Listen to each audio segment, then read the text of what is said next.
everybody. I have a fun video today. So, this here, I'm actually filming for a few videos. I've collected many recipes over the years. So, and not all of them have been this here nicely organized yet. It's my recipe book. Or sometimes I even collected many recipes over the years. And not all of them have been nicely organized yet. Different categories that my recipes are in. Or sometimes I even and in here I actually have a section. My ex moved us to Colorado out in the middle of nowhere.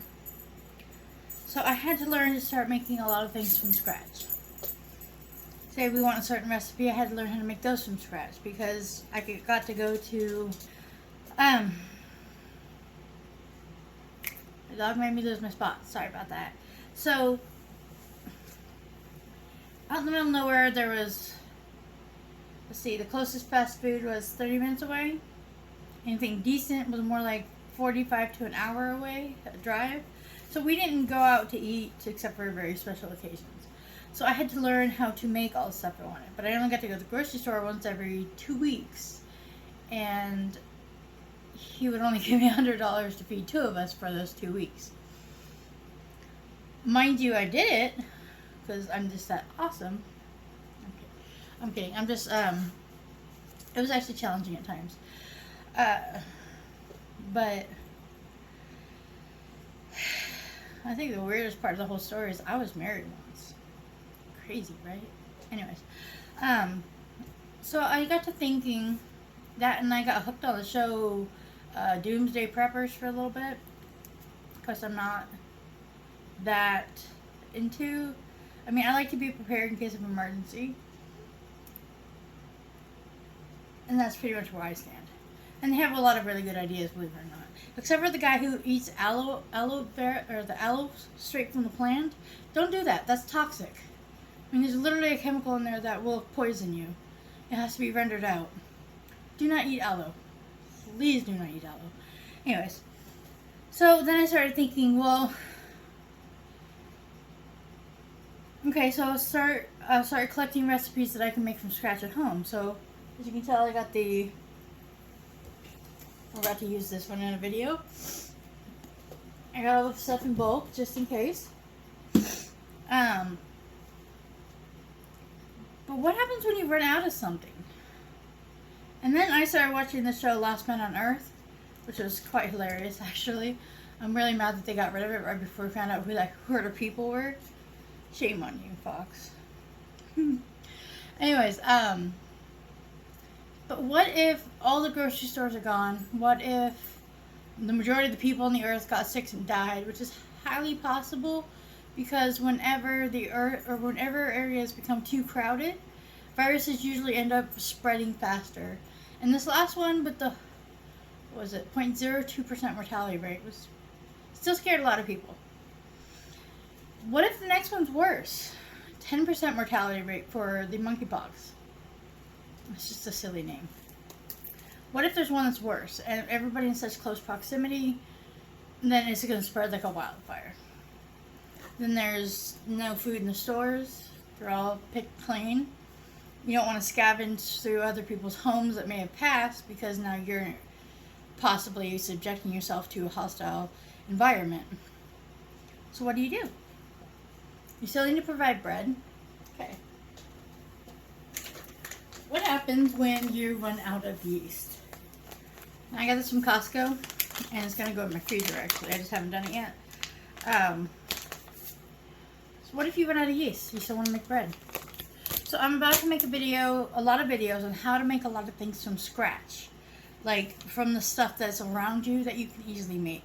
Or even some stuff that you can kind of hold on to and put aside for now. Like there's ways of taking the last few remaining bits of yeast, multiplying that, and now you have more yeast. The same with milk cultures. For those who make cheese, you can actually do the same thing where you culture it in some milk, let it reproduce, and now you have more cultures. And a lot of people don't understand that. They just assume, well, you just buy it from the store. Stores are gone. What do you do then? So here is my book. I have a lot of things on how to make a lot of things from scratch. There's a lot of breads in here, biscuits. Here's a good one right here. How to make your own yeast.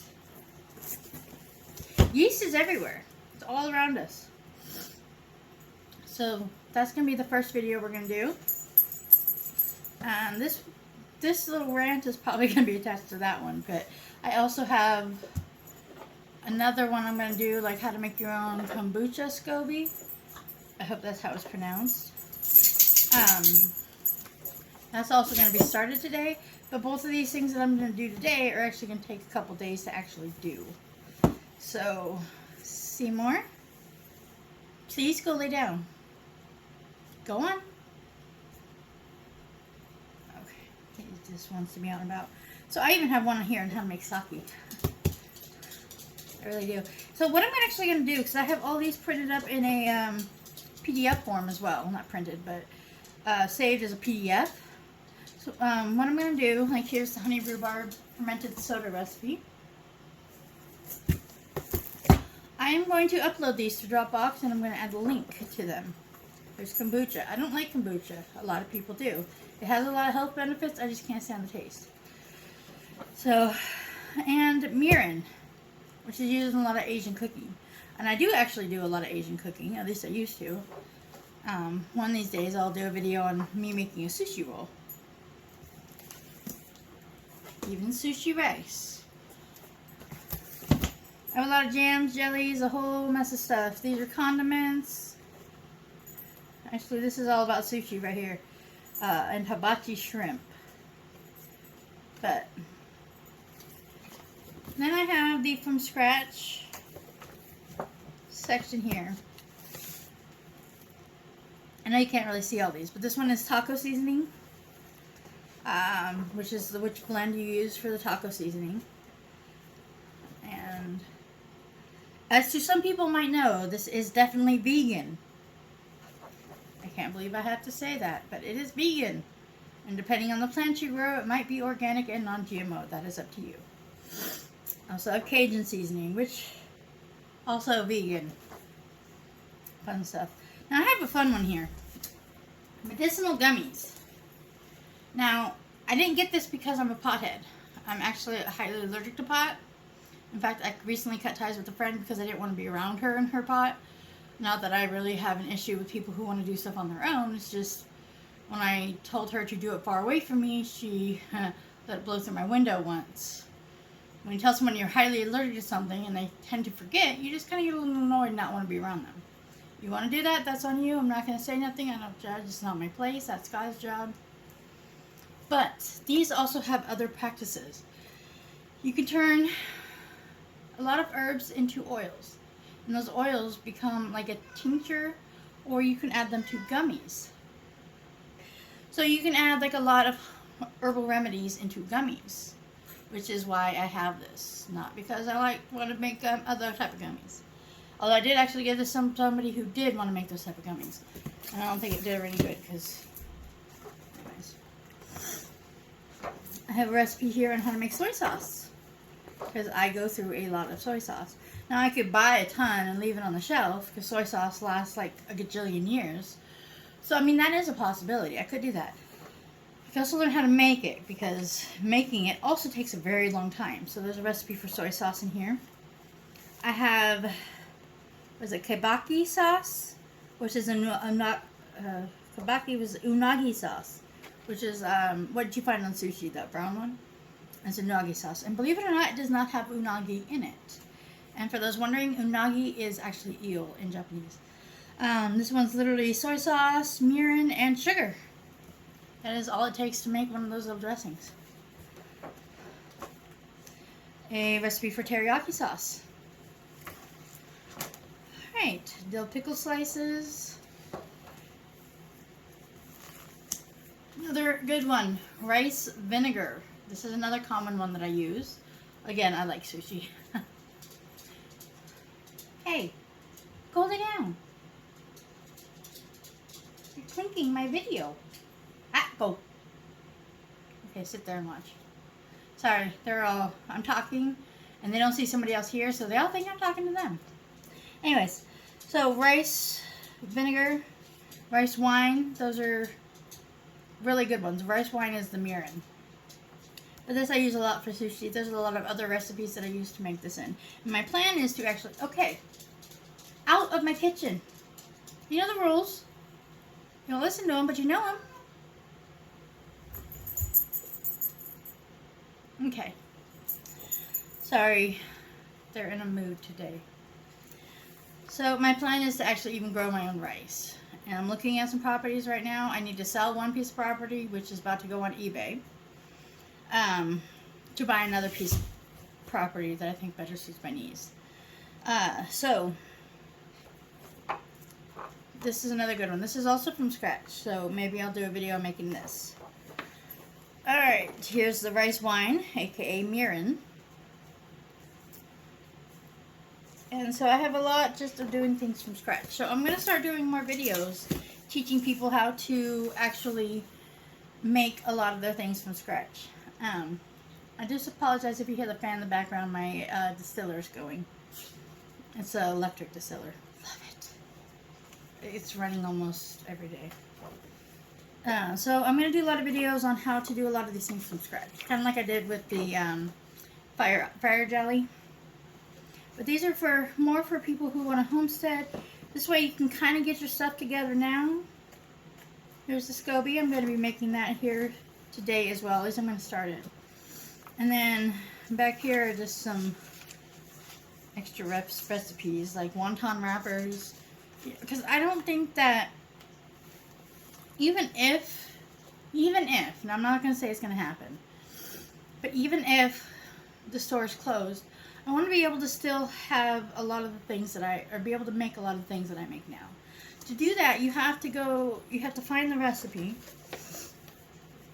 that you like, and you have to break down the ingredients.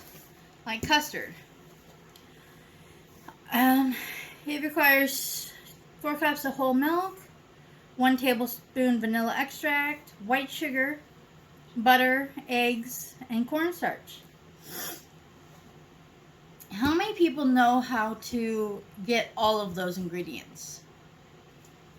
Okay, cow's milk. That's easy, right? Oh, the butter. That's also part of cow's milk, you know? If you have a dairy cow, there you go. So dairy cows are actually on my list. I do want dairy because I do want to homestead one day. That is my ultimate dream. I wanted to raise deer, but the area I'm looking at does not legally allow it. Bison, however, is allowed. So I'm thinking maybe some bison hybrids, but not like a huge herd. Mostly just for myself and people around me, and maybe to make a small profit. Probably not, though. I'm a little greedy. Vanilla extract. How many people know how to make the vanilla extract? Probably not a whole lot, right? You have to grow the vanilla beans. Okay, so you have to buy the vanilla bean seeds. You want to do that now because that's something you're going to need for later, right? So that's what to do. Now, white sugar. Most people think, oh, that's easy. Just get a sugar cane, right? Okay. You could do that. The majority of the sugar is actually made from a sugar beet. That would actually be more of a thing that you probably want to pick up is the beet, not the cane. Unless your environment allows for sugar cane or you have easy access to people who do have the sugar cane. But then the processing part of it, to separate the molasses from the actual sugar crystals, requires a centrifuge. That I'm actually still working on. Thinking some sort of salad spinner type of deal or something. I'm not too sure, but I actually have plans on how to make my own little centrifuge so that I could actually make my own sugar. So that is on my list of things I can do. Eggs. That's an easy one. Raise chickens, right? Raise chickens, you have eggs. 3 tablespoons of cornstarch. Do you know how to extract cornstarch from corn? That is also going to be a video that I'm going to make so that we can start making our own cornstarch powder. Plus, that is also something good to know. So, a lot of things in here that you might need. You want to start looking at the recipes that you want to be able to make. Like mayo needs oil and eggs. Eggs are easy. a little bit of citrus from like lemon juice, lime juice. I usually go with lemon. And then you need an oil. So when you want to do cooking oils, you don't want to use lard when making mayonnaise because that's just cardiac arrest waiting to happen. So you want a nice, clean, healthy oil, right? So looking into oil presses, growing the types of fruit that provides those oils, that's also something on my list to do. It's further down the line though, because oil presses are spendy. I also have a recipe on how to make sriracha because I like spicy mayo. But I'm sure I can also switch it around and do it some different way. So you find the recipes you want to make. These are all my cheese. If anybody's wondering how to make cheeses, I got tons of recipes. That's also going to be in the book that I'm going to post a link for. Pasta doughs. You want to know how to make everything from scratch. All-purpose flour, large eggs, salt, and extra virgin olive oil. This is, again, olive oil is actually probably the one thing that would be easiest to get off the grid, because trying to grow a ton of canola or corn or anything like that is, and then try to feed yourself, is going to be a hassle. Then you have to process it and try to get a small amount of oil. Olive oil, you just have a few trees and you can actually process the oils. But oils are going to be tougher to come by, so some things might have to be a little bit on hold. Wonton wrappers, all these different things. I started lumpia wrappers. This is a video I'm definitely going to be doing because I'm going to be making lumpia 100% from scratch. Except I'm not butchering the pig. I'm going to cheat a little bit there. I'm going to already get pre-butchered pork. So, but I will literally show somebody how to do the lumpia wrappers. Yeah, when I was married to a Filipino, and I now have a lumpia addiction because that stuff is so good. I actually have some in my freezer. So I make big batches and then, yeah. So I have here, well, you can't always buy lumpia wrappers. They're really hard to come by. You have to go to the Asian specialty stores to actually find them. And then they're really overpriced. So I learned how to make the wrappers myself. So that's another thing is, you know, you want to learn to do something that's off the grid or homesteading, and you have to make a lot of these things from scratch. So that's going to be a big goal coming up. So I'm going to show you how to make lumpia 100% at home from scratch. All right, and just tons of muffins, breads, all these types of things. And to start with bread, one thing that's going to be hard to come by. Flour is easy. You can grow your wheat. You can mill it. Please get out. Out. Go lay down. Now. You don't listen sometimes. I even have a recipe for donuts. Because where it comes to an end, I want a damn donut. I want to get the Twinkie recipe. Just one freaking Twinkie. Now, if you know that reference, please leave a comment and tell me what movie that's from. I also have the Navajo fry bread because, of course, I'm native. I have to have that recipe. So I have Navajo fry bread, which I'm still working on. I'm not very good at it. I don't know how everyone makes them so great. Tortillas, all these things from scratch. So let's get started with this because I've been rambling on for quite a bit, and I'm pretty sure I have a lot of that yammering on to do that will be edited. Also, a lot of the guys out there are going to love this one. Bacon deer burgers. I've tried this. They are amazing. Now, a lot of people know that with deer, most of the time it's cut with beef to kind of bring down that gaminess. But, yeah. Beef stew. This is a different one, though, than the one I just recently posted. Basic same recipe. I used pretty much everything else. I added way more cornstarch. And I added corn, corn. Yeah, I know, I added corn to it as well. I did not, however, cook the meat ahead of time. I wanted it to actually slow simmer within the sauce, which is just as fine too. So I have a whole thing here on a bunch of different types of recipes. So if bad things do happen to come down, I have the knowledge here to make a lot of the things that I love to have. But having the knowledge isn't always good enough. You want to know, you actually want to say a lot of the things like seeds. You need to grow these things. You need the animals already set up and established so that when that happens, you're already set on that type of a diet. So that is why my goal was homesteading, because I already want to provide the majority of what I need. I even want to make my own rice, which is 3 different types of rice that I use. I have a long grain, I have a jasmine, which is another long grain, but that one's used for Asian dishes. And then you have the small or medium grain rice, which is for sushi. Thankfully, I don't need a whole lot of that. But I've never grown rice before, so that's going to be a learning curve for me. But I'm confident that I can learn, because when I put my mind to something, I get it done. On that note, I'm going to go ahead and get started on what we are doing today. So, today what we are doing, it should be pretty simple. We are actually going to capture yeast. I am going to pause this because I have to get a couple more things together, and I will be right back, and then we will get started. So, you need to behave there, buddy. Alrighty.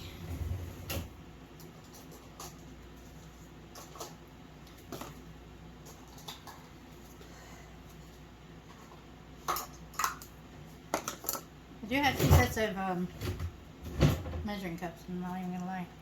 Alright, so first thing we want to learn is how to capture yeast. I'm going to show you a couple different ones. One of which will make a sourdough starter. That's how you make sourdough starter from scratch. I don't always want sourdough, but what if I need to still have yeast or replicate yeast? One thing you can do is you can actually use the yeast, mix it with flour and water, maybe a little bit of sugar, and throw it in the fridge. That is one option. Another thing you can do is just capture it wildly, and that's what we're going to do.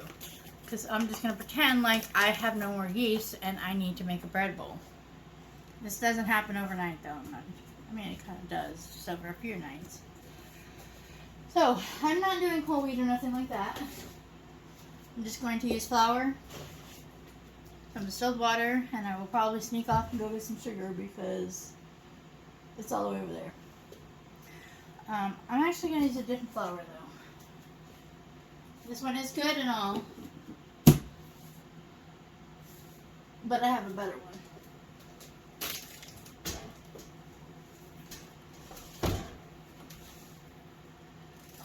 Okay. This one's got a little bit more gluten and stuff for them to feed on. I think it just makes for a better starter.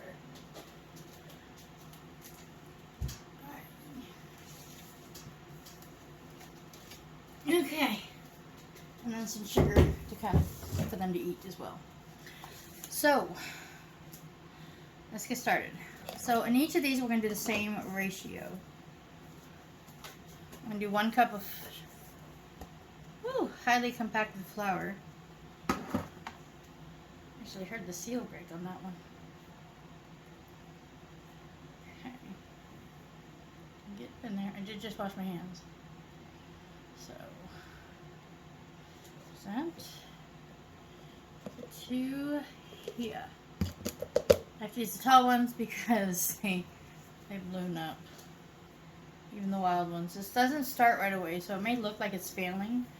Because capturing wild without the yeast takes a little bit more time to actually build a colony. 1 in each. That looks good. Okay, I have to re-vacuum that one and put it back up. I haven't made bread in a while. Okay, leave that there. And the other type of yeast we're going to do is we're going to use raisins. I tried to chop these, but my magic bullet was not enjoying that one too much. So they're semi-chopped. Today is perfect. So I'm actually going to use about 1/4 cup. I minced up way more than I need. I finally got the dog to settle down so he's not clinking everywhere. Okay. About quarter cup of this. Kind of mixed in here. It would have been better if it was more chopped than it is, but I'm going to make do. Wrong one. Okay. Now, in each of these, we also need to add a little bit of sugar. Not so much those. The raisins have plenty in it. But in these, we're going to need to add a little bit of sugar. I mean, you don't really have to, but it kind of speeds it up a little bit. So I'm just going to add a little tiny bit in each. I'm not doing a whole lot. That's just food. Alrighty. Oopsie. Okay. Actually, probably should have kept that spoon. Now I feel silly. Alrighty. Do it again without the chucking of the spoon. Right? Okay. So now we're going to add a cup of water to each of these. And as you can probably expect, it's distilled. This isn't actually the store-bought distilled. I just refill these things all the time because my distiller's going in the background and it's working on another gallon because I'm getting low on tea. So I'm going to have to make another batch of that soon. Okay. Here's one for that one.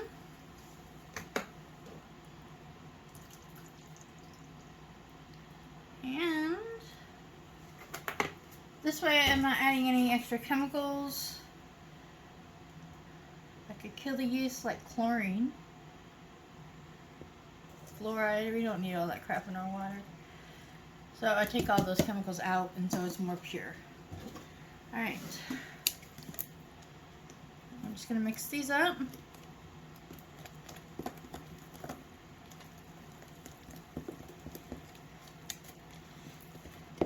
And crossing over what I'm making right now doesn't really affect it.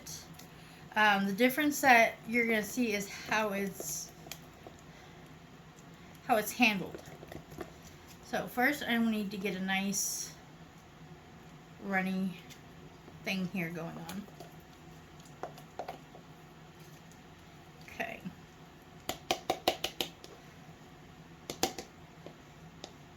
So to make the sourdough, you need a sour starter. By sour, it means it has to ferment a little bit. And sugar is definitely going to help with the fermenting. Okay, there's one. Let's keep going on number 2. This one feels runnier. Actually feels easier to work with.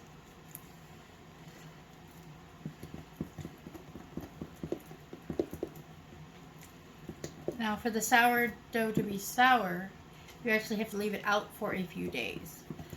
The difference between this one is I want a more active yeast, but I don't want it to be turned into sour. Get that sour flavor that you would have. That's tradition with sourdough. Not saying I don't want sourdough sometimes. I actually have sourdough starter that, because instead of just dumping it down the drain or whatever, I have an active culture. I will actually dehydrate it sometimes. That way I can keep it for later. And that is easy enough to do and store. Okay. I don't really need to label these because I'm going to know which ones are which. Basically one's going to be left out and one's going to be cold. So there's these two. This is my tea. Now I can throw this in.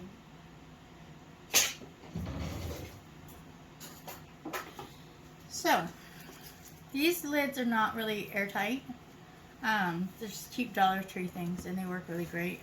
But they're not airtight. Water can easily, or air can easily get in and out. So I don't have to worry about burping or anything like that with these. So one of these is just going to hang out on the countertop. And one of these is going to go in the fridge. For now. Eventually they both end up in the fridge and that's where I'd probably have to label them. Okay, so for this one, we've got to cut a quarter cup of raisins. But we are going to do all over the place. Okay.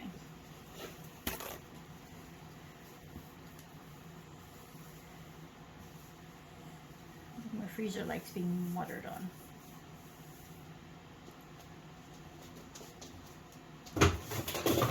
Whoopsie. I'll have to dig that out. Okay.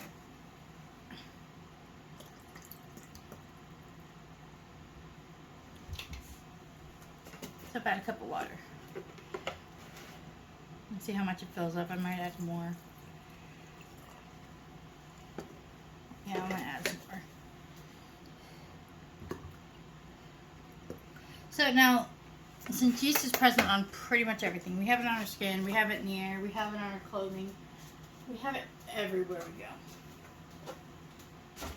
Okay. It's a matter of capturing it that is what's needed. Brewer's yeast is going to be a little bit more difficult.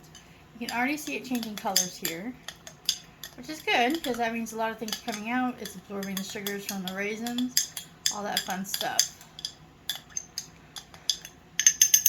Alright, so here we just put the lid on it, and nightly it's going to have to be burped.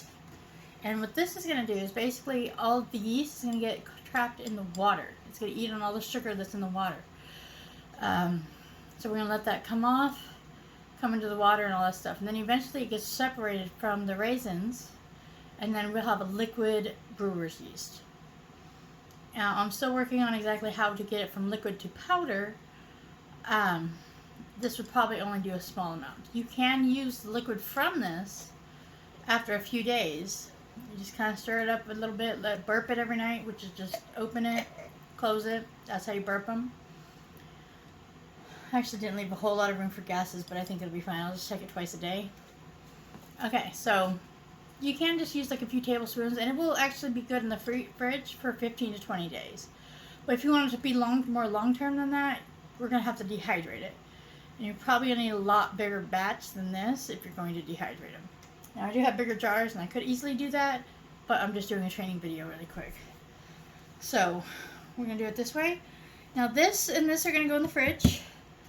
And this is going to be my active yeast. I'm just going to let it kind of do its thing. This is going to take a little bit longer than the sourdough one because it's out, it's not as cold, and the cold will kind of preserve it a little bit and slow down its metabolism. When it's left out in warm air, and right now it's really warm air because the distiller is going on, so it's shooting a lot of warm air this way. So that one's actually going to, this one here is going to actually show a lot more progress a lot sooner. So I will definitely record that for you guys. So in the meantime, these two are going to go in the fridge, and I'm going to start my next video. It's going to be separate, but it's also part of the From Scratch series. We will check on them again, stir them up, feed them a little bit, and I took the good pain meds today. This one I might actually take a couple days to feed, though. They do kind of mess with the brain. This one's going to have to be fed tomorrow. Actually, I think this one can actually. I refuse pain meds that. So in the fridge with these, and we'll come back tomorrow. Okay. All right. It is day 3. As you can tell from this, taking a lot of the resin flavor. And the raisins. I can't speak today. Sorry. Don't do it, Missy. The raisins are really plumped up. So this is coming along. This is going to take a few days. Whoa.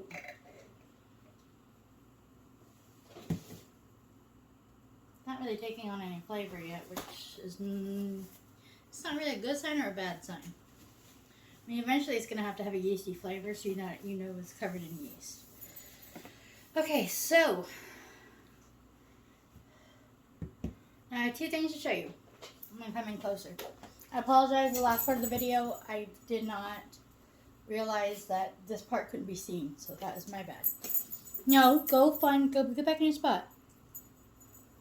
So right here, you can see how there's a bunch of different separations here.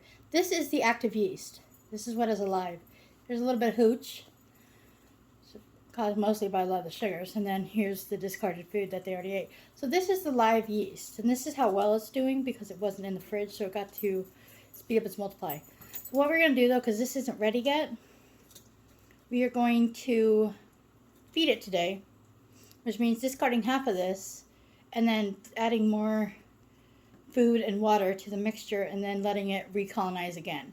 And we're going to keep doing that for a few days. Although I did skip yesterday, I wasn't feeling well, but I still had some amazing results, so I'm not complaining about that. This one didn't do as great. Its hooch is kind of just sitting on the top, but I didn't stir it up. So see where it's kind of colonizing. But this being in the fridge, so it's not going to have that sour flavorness, it's going to take a lot longer than this one is. But I don't want I don't need a whole lot of extra sourdough starters. Go get in your spot. Go get in your spot. Go get under the bankies. Go get under the bankies. Go lay down. You didn't know which bankies to go under. Anyways, so this one's going to develop faster. But it's also going to get that starting to get there. Right now it just smells like slightly sour bread dough. Kind of more like Italian bread when it's cooked is what it smells like right now. But eventually, over a few more days, it's going to get that sourdough smell that sourdough is notorious for, because it has to go sour, which is how the name comes. So what we're going to do is we're going to feed these, put them back up, and then come back again. Let's see, I will feed this again tomorrow, and then I will feed this one again in another few days. So let's get some flour. I'm going to go ahead and stick with the bread flour. I seem to be having some good luck with that.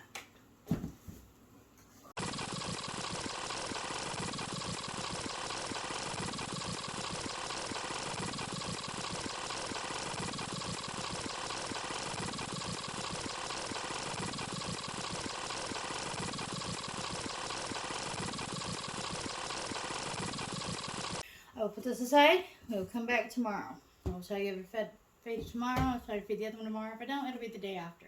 But it'll most likely be tomorrow. So, see you guys then. Alright, day 4. You can tell this one is the sourdough one, and it is coming along fantastic. In fact, this is really good. I'm going to give it one more day on the counter. Let's smell it. Getting that sourdough flavor. Still has a little ways to go, but it's getting there. And the bottom's got a lot of hooch. A lot of hooch.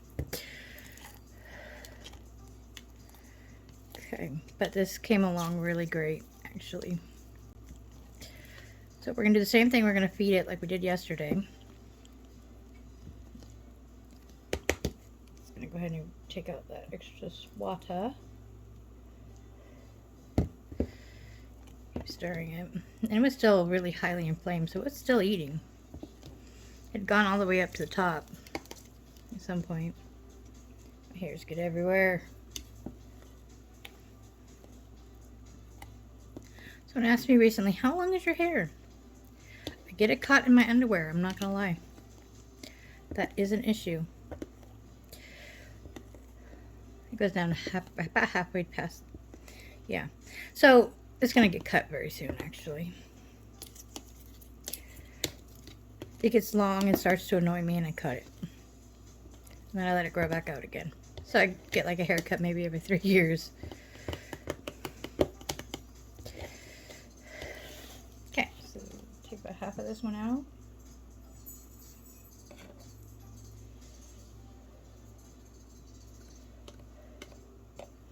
This one's showing a little bit of progress, but not as much. So it's going to get a good stir as well. But it is making progress. But again, it's being stored in the fridge, so it's going to make a lot slower progress. So this one, the sourdough one, tomorrow it should definitely have that sourdoughness. If not, maybe one more day after that. As soon as that's done, it'll get stored in the fridge, and it'll get fed like twice a week. And that's all you have to do. Just feed it twice a week. Do the same thing where you take about half out, you add about half. You can use what's left over to make some bread. I added too much of that other stuff in there. Tomorrow I'm probably gonna make a loaf of bread. A nice loaf of sourdough bread. And I'll use the excess from this one. Just so you can see that it actually is working, even though you saw how puffy it was. So this one's stirred. I'm going to take about half out. I actually used what's in this bowl. Added some more flour, let it poof up and rise a bit, and use it today if I really wanted to. Maybe a little bit. Actually, I might just set it aside and try that. I don't know yet. And the music in the background, I apologize for. That is actually YouTube. I got one of those cement craft show things on. Okay. So we'll set this aside. We're going to do the same as we did before. I'm going to do 1/2 cup of bread flour. Again, you can use any flour you like. I mean, you could use rice flour, to be honest. You really could. Yeast is on everything. It's on our skin, it's in the air, it's on our walls. It's on my very active running around pooch. She's running around the house because I'm talking.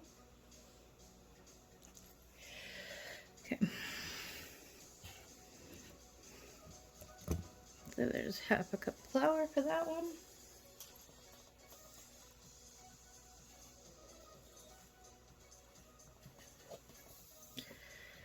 A cup of flour for that one.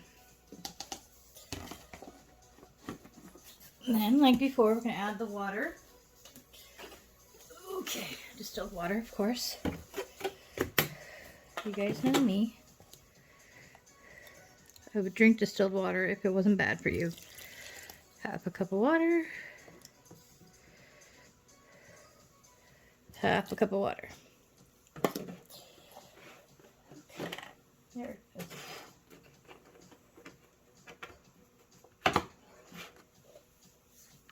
Seymour, go out of my kitchen. Okay, we stir this up.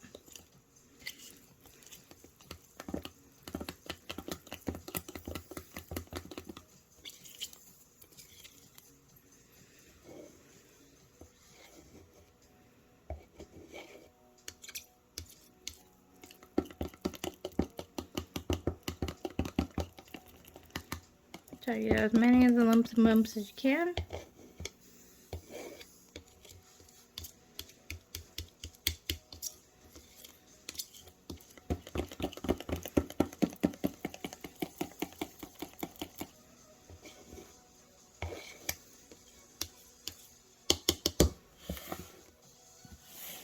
Okay, and now this one.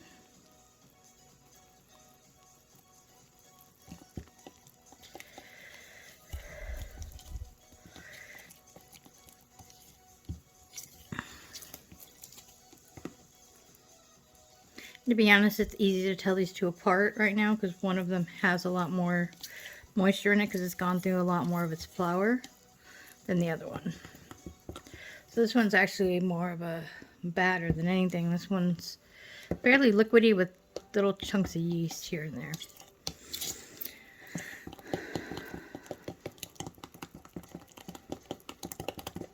Really could take the mixer out to this. That just seems like more unnecessary cleanup.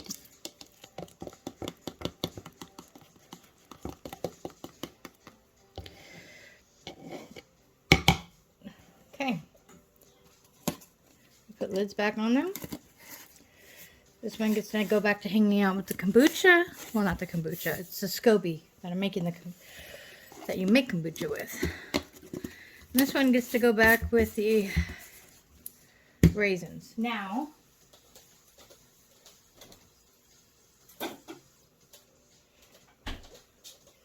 this is day 4 for the raisins and the yeast and stuff. Now this is mostly just trapping it all in this water. It does get to reproduce a little bit with the raisins, but it's going to be filtered out here pretty soon. Shake it up. See those bubbles? Those bubbles mean carbonation. Carbonation means yeast. So we're going to let her burp a little bit, close it back up. That's all we got to do. But she's coming along pretty good. She's only going to take about the same time as this one is before it's done.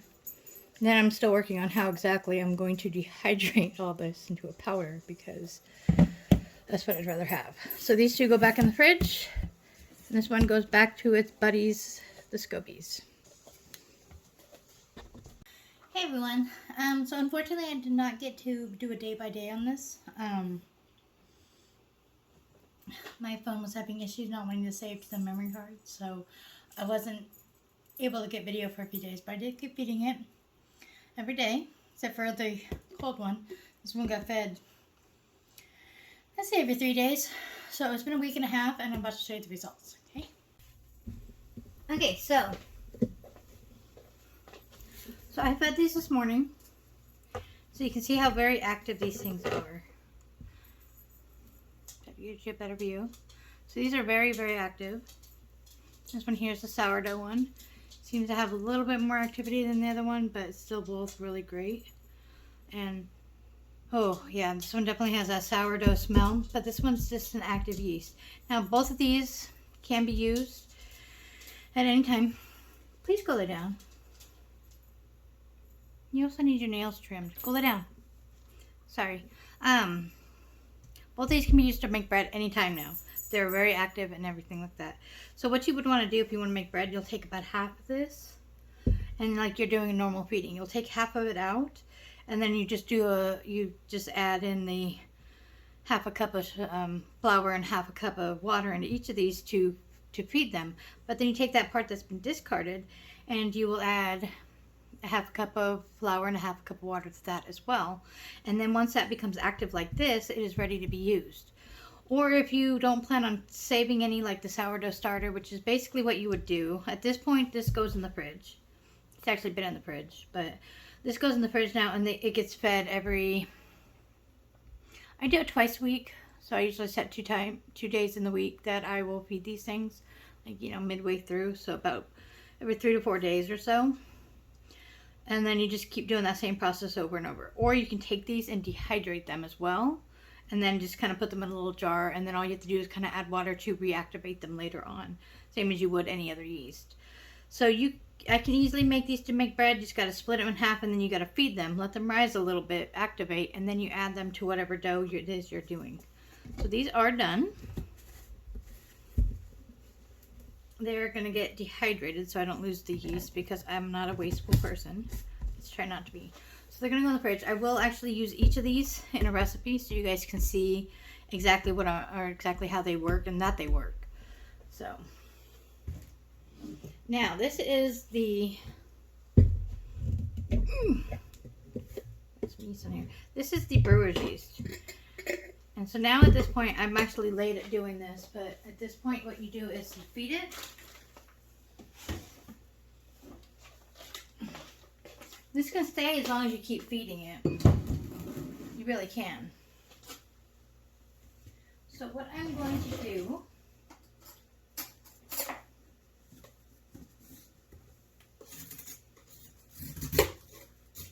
I don't go through sugar very much.